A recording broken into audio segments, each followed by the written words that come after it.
വിടാനോ? No way. അതറിഞ്ഞിട്ടേ ഇന്ന് പോകുന്നുള്ളൂ. Do you know something? എനിക്ക് ഏറ്റവും പ്രിയപ്പെട്ട എൻ്റെ ഡാൻസ്. അതാണ് അവൻ എന്നിൽ നിന്ന് ഇല്ലാതാക്കാൻ നോക്കിയത്. എടോ, എനിക്ക് എന്തെങ്കിലും ഇഷ്യൂ വരുമ്പോൾ ഞാൻ എപ്പോഴും ആലോചിക്കുന്ന ഒരു കാര്യമുണ്ട്. പണ്ട് അക്ബറിനോട് ബീർബൽ പറഞ്ഞൊരു കൊച്ചു കാര്യം. ഈ സമയവും കടന്നു പോകും. തനിക്ക് എന്നെക്കുറിച്ച് എന്തറിയാമോ? ആദ്യത്തെ കാമുകൻ തന്ന പ്രണയ സമ്മാനങ്ങൾ അത്രയും വലുതായിരുന്നു.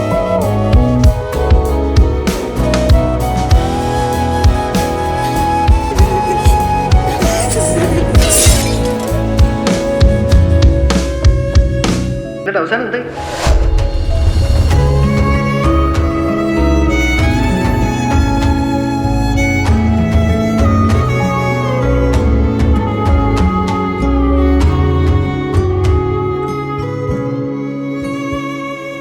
താനയാളുടെ പേരൊന്ന് പറയടോ.